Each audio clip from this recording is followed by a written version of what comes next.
Constructing your life is about much more than just building a bank account.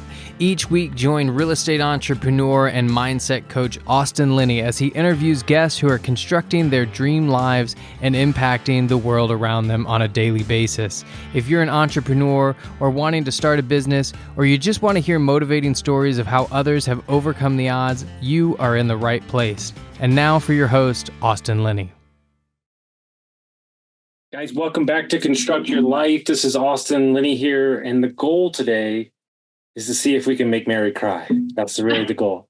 No, I'm just kidding. How are you, Mary? I'm doing great, Austin. Super, just honored to be here. Incredibly, all the pleasure is mine. Wonderful. So, what I like to do is kind of give the people that are listening kind of a little backstory, who you are, where you came from, that kind of stuff. So I'll let you get started. Yeah, thank you.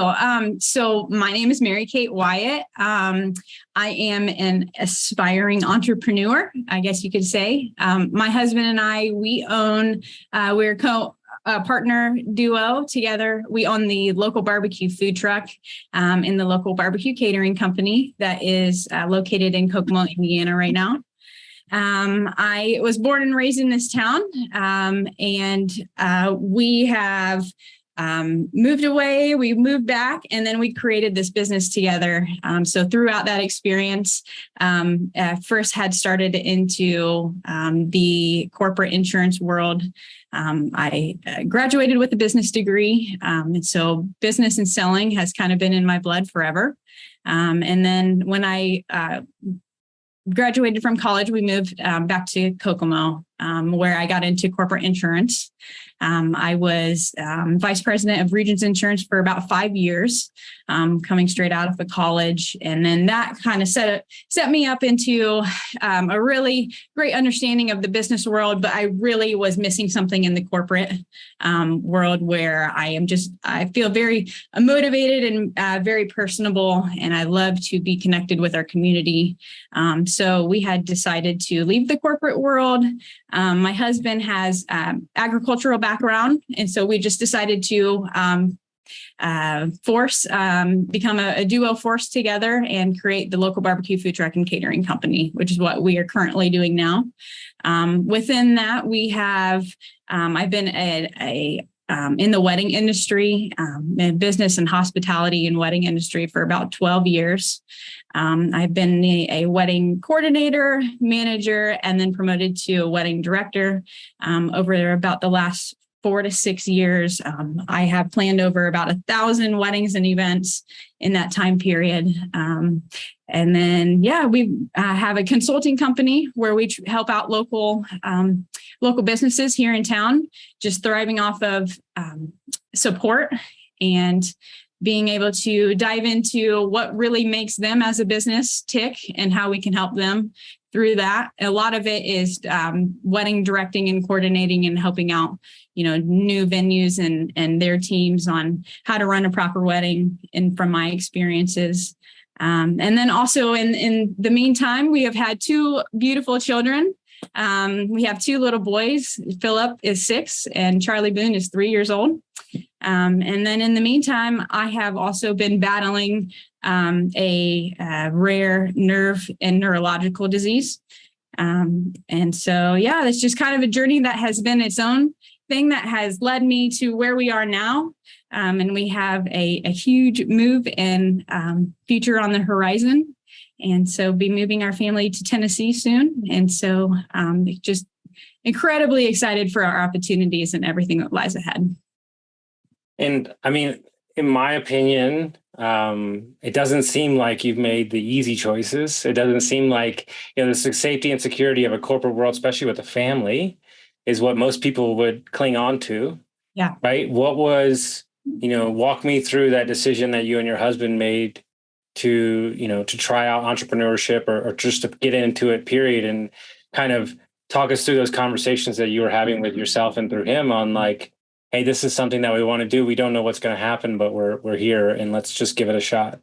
Yeah, absolutely. And, that's what it's all about. So at that time we had our baby was 6 months and, we're in this cushy corporate world. We both have great jobs.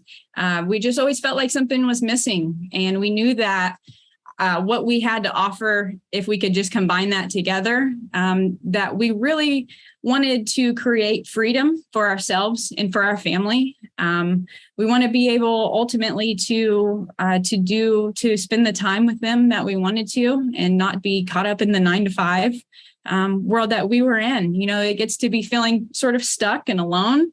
And you just feel sort of stuck in this area. And we just knew that all the ideas that we had created together, they were always, well, let's do this in a few years. Let's look at this. This is our 5-year goal. This is our 3-year goal. This is our 2-year goal. And then it just came to the point where we're just like, fuck it, let's do it. We have so much to offer. And, we very much believe in pushing ourselves outside of the comfort zone. And that failing is a part of life. And really, it's about how you take those lessons. And so we were ready to do that. And to we had the conversations of, is this the best thing for our family, being so young? But really, ultimately, at the end of the day, we believe that pushing yourself out of your comfort zone is really where you grow. And we knew that we had a lot to offer our community. And how did you land on kind of the catering and the wedding stuff? Yeah, so we launched our food truck in 2017 in May, and we just took off instantly. Like, it was almost overwhelming. It was really great. We had a lot of support from our community, but the food trucking world is difficult. And if you've been in it, it is not. It's not as glamorous as you would think. There's a lot of nitty gritty stuff that goes into it, but, we are good at those things. And I would say we did the food truck circuit for a little while. We eventually ended up teaming up with a brewery in town where we would be their Thursday, Friday, Saturday food truck. But then we got our first offer to cater. It was actually a funeral, which sounds crazy, but they wanted like a really big celebration. And so we just have sort of a larger than life, I guess, presentation and imagination. They just love that. So it just transpires really well into hospitality, into catering. So we quickly found our calling in catering when we knew after the first event that was our passion. And that was exactly where our creativity could really shine, where we can work one-on-one with our clients and with our customers to really get the vision that they have for their event and their food, and really the overall theme and how we can sort of elevate their experience and bring something new to the table. So yeah, we did the food truck circuit for a few years until we decided, there's a lot of things that come into fruition when it comes to food trucking. The weather has a huge, play in that. And in the Midwest, it's not exactly the greatest, opportunity for that. When we were first starting, we thought, well, we could be like a food truck in LA where we'll just pin where we are and people are going to come follow us and it'll be like that. It's not like that here. So we quickly had to learn our market, and the shifting of that is all a lesson and an experience itself. So oftentimes we went backwards before we went forwards. So we had a lot of failure before we saw success. And a lot of people on the surface would only see our success. But, in the background, there's being a business owner, you fail a lot before you figure out how to be successful and what really works for you in your business. So we instantly started catering, and we have never looked back since that day. We cater every single weekend, rain, snow, shine. No matter what happens in our life events, we are there to elevate the experience for each and every one of our customers. Well, I think what it does, instead of hoping you have business, you're kind of dictating when you have business, right? Not every time. Obviously, there's things, you have to do this event on that certain day. What I mean is, it's more, the catering is more predictable. Exactly. Right? Than like, hey, are people going to show up today? 100%. And that was it. If it was a rain out, we do barbecue. So we smoke everything 15 hours, sometimes 20 hours with brisket ahead of time. And we use all fresh product. We don't freeze anything. And so if there's a rain out, we're just shit out of luck that day. And so with catering, we know exactly how many people to cook for. We know what the menu is ahead of time. And it's 100%, like you said, it's a lot more predictable than the food truck industry. And then also we're just able to elevate our experience much more. And talk us through, you mentioned your condition, your neurological disease. Talk about the difference between where you are currently and when you went to Tennessee for the first time, and what you noticed in yourself and just kind of the overall feeling. Yeah. So I was diagnosed with a disease called trigeminal neuralgia. It is a monster. I was diagnosed in 2019, but my symptoms of this pain date back about 10 years to 2012. So it's that in itself is a very mistreated, very misdiagnosed disease. So it's an extremely rare nerve disease that causes severe facial pain to either typically to the left side or the right side of your face. Some people are bilateral and have it on both sides. I can't even imagine. So I have mine on my right side of my face. So if you just literally in half, this entire right side of my face is at this point after my surgery is numb, and it has a whole other amount of complications that I was a result of the cranial surgery that I had last year. But in a nutshell, it is has a lovely name. It's called the suicide disease. Fantastic. Yeah, right. So when you find out you have that, it's just like, wow, this is awesome. So honestly, about 30% of people in my community that have this diagnosis commit suicide because there's no cure. They relieve, you're just constantly searching for relief. And so you get wrapped up in this chronic illness that is, just send you through a deep, dark hole because it's you can't see it. It's an illness. It's a pain that you can't see. And a lot of people often question or discount that because they can't see it.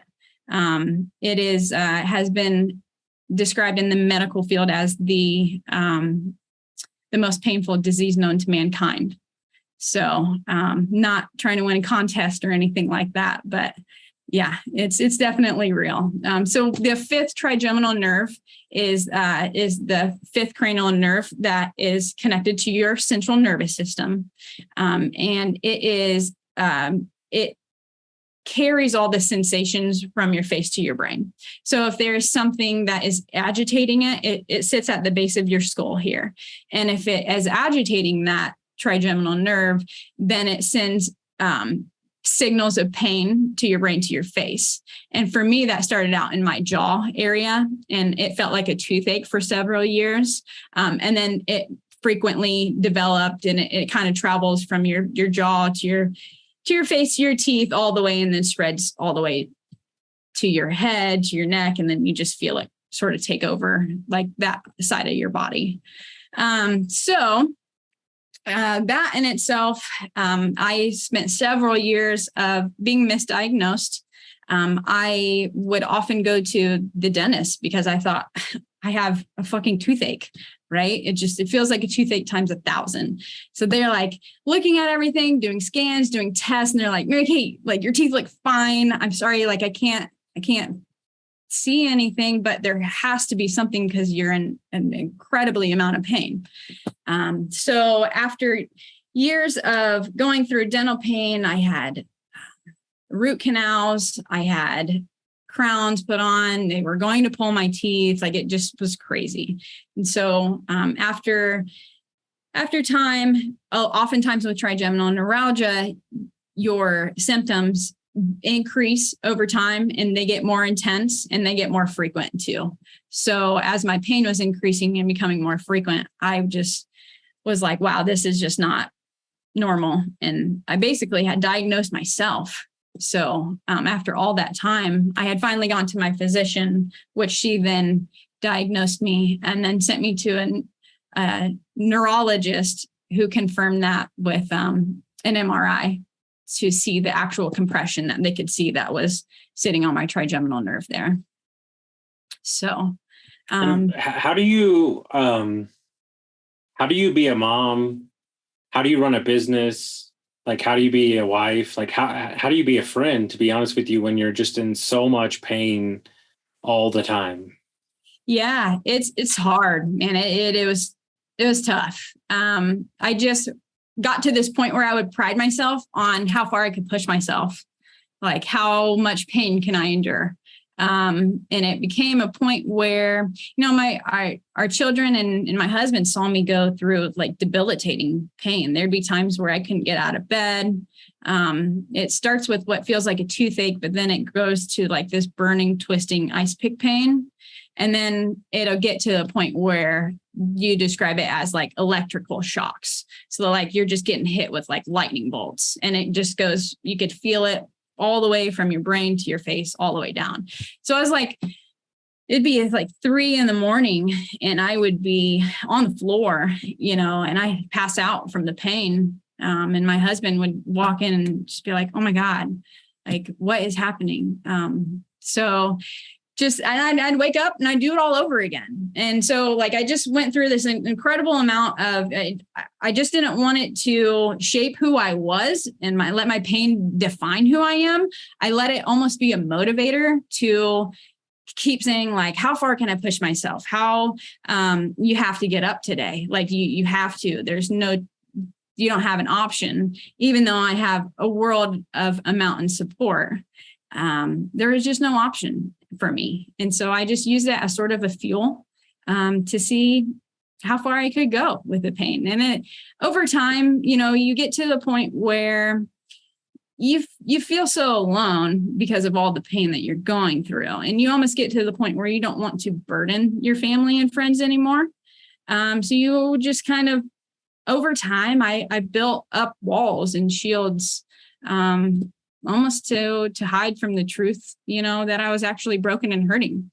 So those are things that I'm working through now, where I'm sort of rebuilding myself and who I am and letting the experience sharpen the tools that I have instead of, defining who I am. And why Tennessee? Like, what was it about when you went on a vacation to Tennessee that it did for your disease? Yeah. So Tennessee is amazing. The Smoky Mountain, just the view of it, to me, just the fresh air, the Smoky Mountains. Tennessee happens to be a low barometric pressure area. And so oftentimes if you have nerve conditions or neurological disease, my team of doctors had suggested moving south, and that the Midwest really wasn't a good place for me in the condition that I am. In Indiana, the winters are very bitter, cold. And then in the spring, especially, there's a lot of barometric pressure change with rain and, snow and sleet. And so you see that, and like my face is practically like a compass. And so it leads me to where that bad weather is.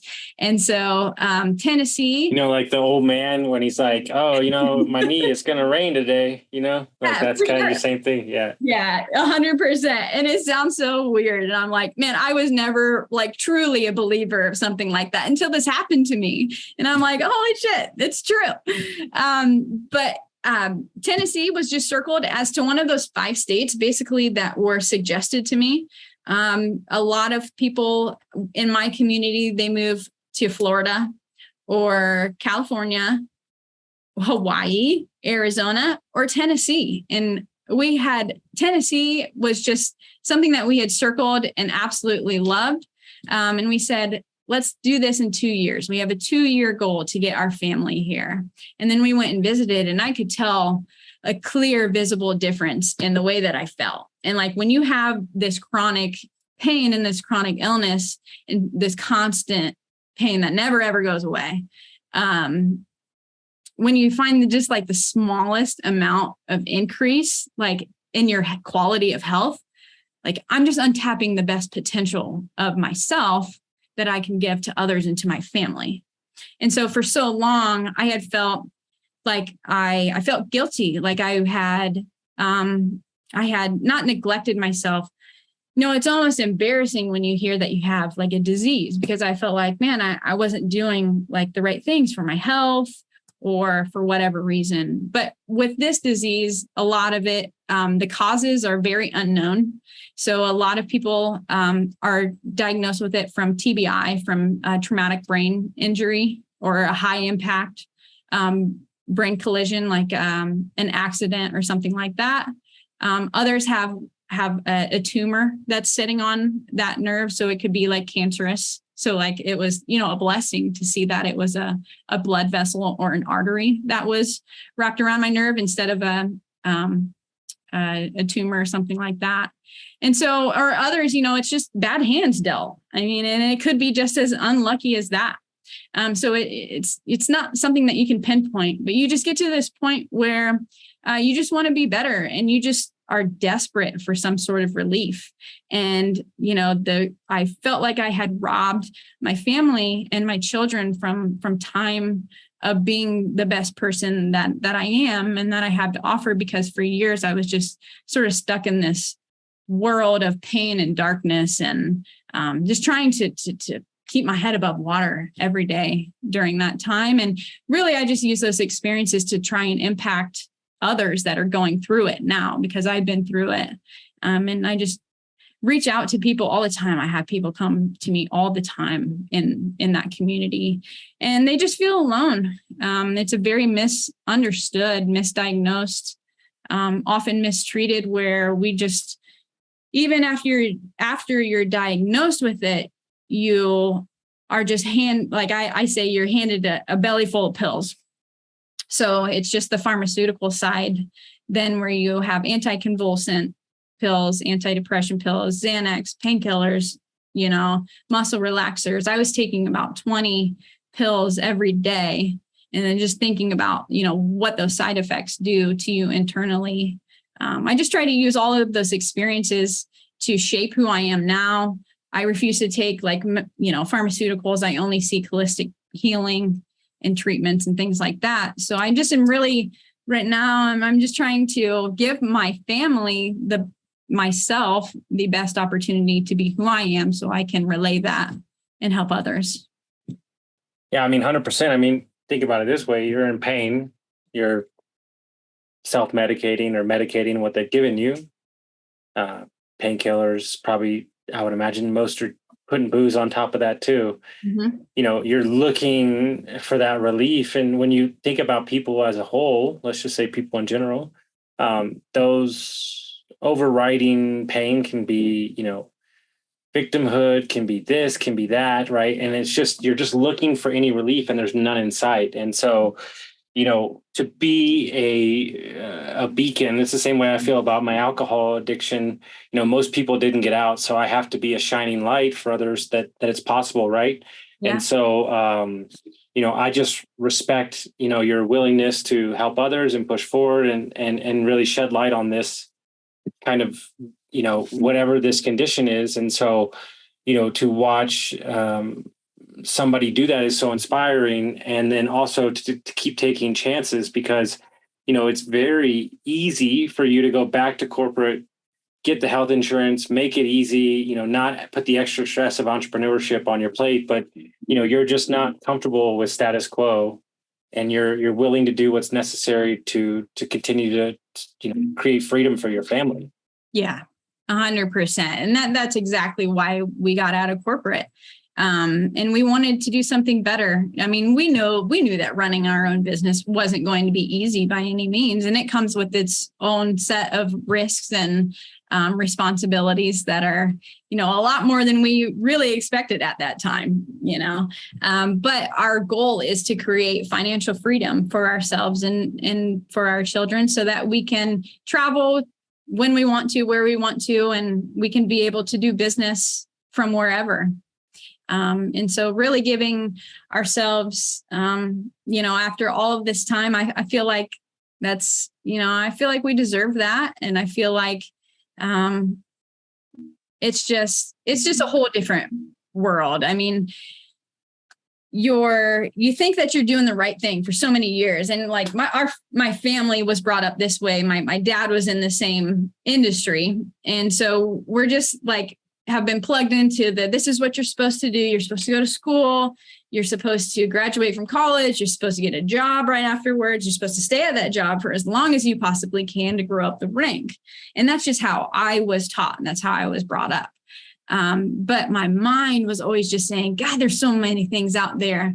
And there's so many possibilities. And if we would have stayed inside that world, we would have never met you. And like, we would have never been able to open that world and that window of opportunities that we have now in front of us if we stayed inside of our comfort zone. And what is you and your husband's like ultimate dream and the vision that y'all, have in your head, that you're looking for in your future? Like, what is the end game for y'all as you see it, and kind of what do you want to create? Well, we have what we really ultimately want to create is, our ultimate goal is to have moved our family to Tennessee, which we are currently in the mix of doing that. And so that's a huge win. And then from there, we'd love to be able to use the experiences that we have in my story and my journey to almost be the center of a holistic healing retreat or program, where if it's, the same community, if you're dealing with nerve disease or neurological, or if you just are a healthy health enthusiast, that wants to learn more about reducing stress and inflammation and, and how that affects your mind, body, spirit. That's really what we ultimately would like to do, is to be able to create something like that, where we can help people. And that's really the end goal. We realized, we always wanted to do charitable events or charitable donations. But really, I think that if you create a place where people can go and be treated in a proper way and understood, and you can work with them on their mission to like kind of uncover those layers and discover like who they are all over again after the traumatic experiences that, people have gone through in their life, whether it's physical or mental. I think everybody needs sort of a little bit of some rest and relaxation for their mind and their body and spirit. And so we ultimately would love to be in the Airbnb world, which you are very, very knowledgeable about. And so really, we are connecting ourselves in the right circle and with the right people. We really just, we don't want money to be the motivator in everything, in the things that we do, but we believe that you have to have money in order to help other people. Truly in impactful ways. And so anything that I can do to use as an influence or an impact on other people to build off, we very much believe in investing in yourself first. So that's where we circle around to where we are now. If ever there was a time to double down on ourselves, we always did that. And so we decided to build off of our own skills and to fully commit to them, and then had to continue to educate and to learn. And so it's really, we've just been on a journey of where we were letting the experiences shape us, not define us. And then how can we use that moving forward to impact the most amount of people as possible? Mm-hmm. And I think, the opportunity to, be mad at the world, the opportunity to say like, why is me, like, it's such an easy crutch to just use that for the next 80 years of your life. And so to see you and your husband really say, you know what, we're going to use this as a springboard to help others and help ourselves and create something that's so inspiring. So that's when everybody meets you, they're so inspired by that story. And so the more that you do things like this, the more things that you're out there showing yourself and meeting people in the community, the more they can be inspired by your story as well. And, one of my good friends, who's a co-owner in one of our companies, beat cancer twice. And when I interviewed him a year ago, I was like, like my troubles aren't your troubles. Like I had it easy compared to like you being cancer. And he stopped me and he said, hey, that's the dumbest shit I've ever heard in my life. He said, because your struggles are your struggles, my struggles are my struggles. And remember that all doors swing on small hinges. For sure. And it was like one of those wake up moments where it allows you the freedom and the permission to just feel your story and then deal with it and then get it out there and then help others. And so for you to do that is so inspiring. So if people want to follow you, they want to reach out to you, the story inspires them, how would they do that? Yeah. So, and that was something that I definitely wanted to touch on. If anybody who's listening to this is experiencing like these sort of symptoms, please reach out to me anytime. I have a consulting company that is called Flourish Consulting.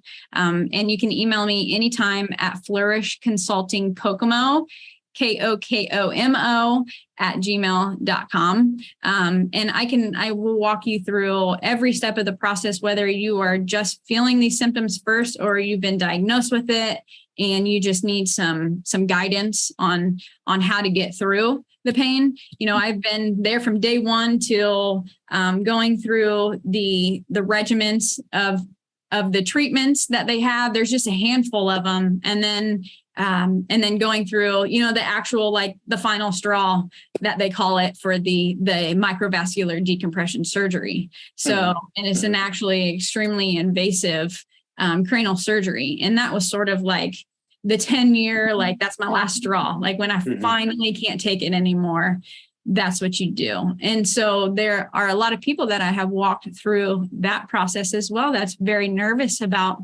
the surgery itself. So whether you are going through the experience of the pain on the day-to-day levels, or you are needing some recovery and some healing, I'm here for you. I just think people think that they're alone. And, that's something that I felt also. And so I have a lot of tools and resources that I can help people get through those times, whether it's diet or nutrition or what works, what doesn't work, like what triggers are.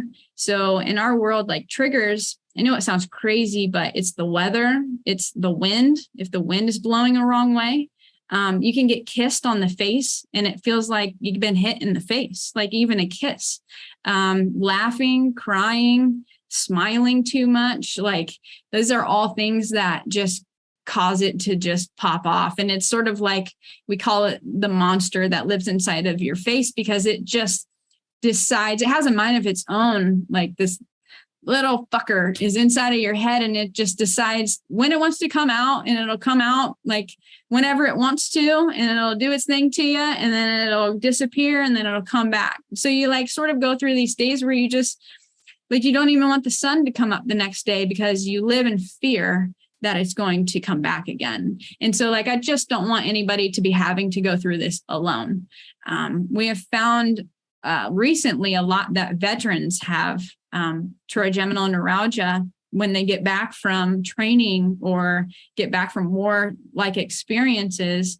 And they're just so often mistreated and misdiagnosed. And if we can just spread some awareness to this, is what we're trying to do here. And then just let them know that there's a community out there that knows a lot about it. And we actually know a lot more about it than the medical industry. So is a huge misconnection between the medical field and and the people that are suffering through this. So there is a community out there that is very knowledgeable and that can help. And so please reach out to me anytime. Yeah, something tells me that either somebody that's listening to this or they have a family member, this is going to hit home for them. So that's why I wanted to share this story. It's super important to me. So if you have a friend or somebody that's going to get some value from this, share it, send it out to them, and we'll see you next time.